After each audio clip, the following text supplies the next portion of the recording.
હજી મારા બે કાના તો સૂતા છે. મારી પીસું અમારી પ્રિયાંશી સૂતી છે, અમારો કાવ્યાન સૂતો છે.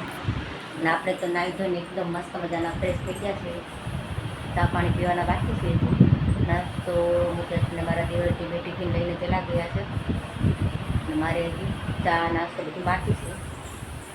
ચાલો આપણે ચા બનાવી લઈએ.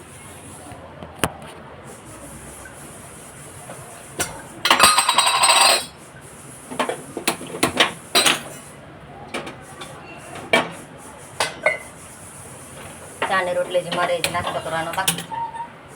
મારા દિયર એમને ટિફિન લઈને પહેલાં ગયા હોય, મારે ચા પીવાની બાકી છે. રોટલી તો નાસ્તો આજે નથી, પણ છોકરાઓ માટે નાસ્તો બનાવી.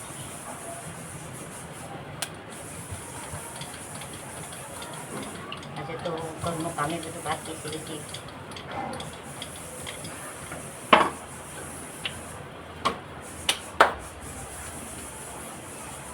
તમારા લોકો નાસ્તા પાણી થઈ ગયા છે. અમારા ઘરે તો 9 વાગે નાસ્તો પાણી થાય.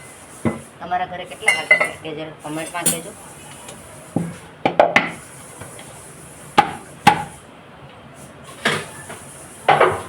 અમારા ઘરે 9:15 નાસ્તો થાય. આજે તો મારે ખાલી શાક પીવી છે, નાસ્તો તો નથી કરવાનો.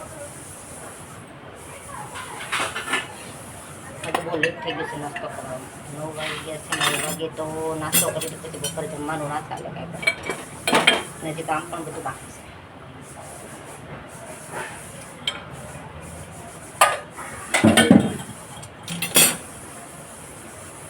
ચાલો ચા પીવા. રાધે કૃષ્ણ, રાધે કૃષ્ણ, રાધે કૃષ્ણ, રાધે કૃષ્ણ, રાધે કૃષ્ણ, રાધે કૃષ્ણ. મારે નિયમ છે રાધે કૃષ્ણ બોલવાનું, પણ અત્યારમાં ઘરે કોઈ નથી એટલે 7 વખત મનમાં બોલવું પડે તો ચાલે. તો ચાલો ચા પીવા. હું પહેલાં ચા પી લઉં પછી વાત કરું.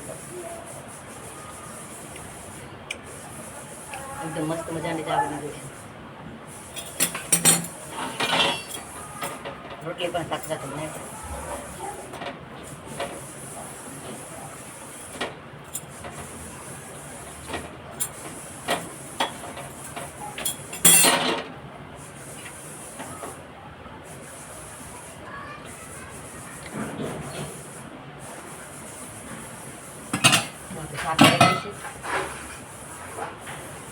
તો કામ ઘરનું બધું બાકી છે.